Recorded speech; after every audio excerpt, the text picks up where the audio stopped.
And I thought, well, if I can do it at idle, I can do it with a shut clear off.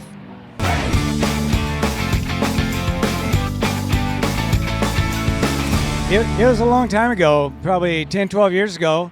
I just woke up one morning with the idea of finding a hill that was big enough and steep enough that I could land on it and just turn off my engine and go rolling off the side till I flew off of it.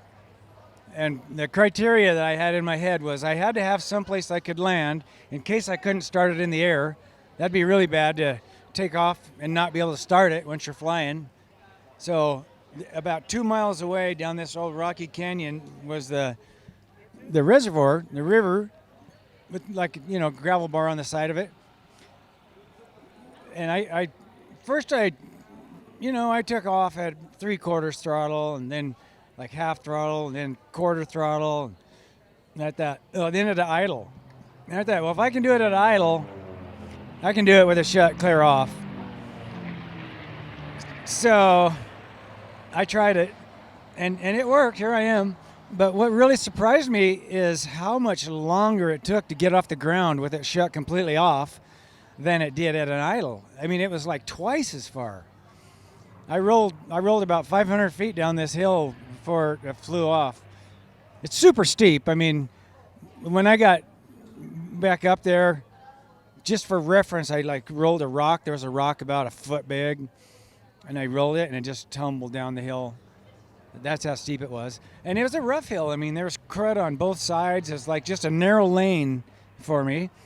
And I can't see where I'm going because the tail's down. It's a tail dragger, my Highlander. I wouldn't have done it in anything but my Highlander. No way.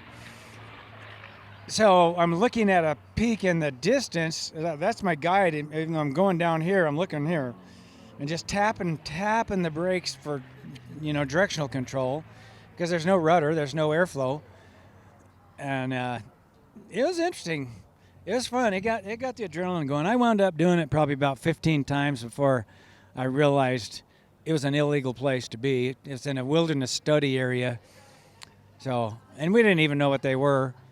They're not on our charts or anything, but no, it was fun. Really a lot of fun. So then after I take off, I glide 2 miles and land down by the river dead stick. I never turned it on. I was all landed, stopped, dead stop, and then I turned it on and flew back up there to the top of the hill and did it again.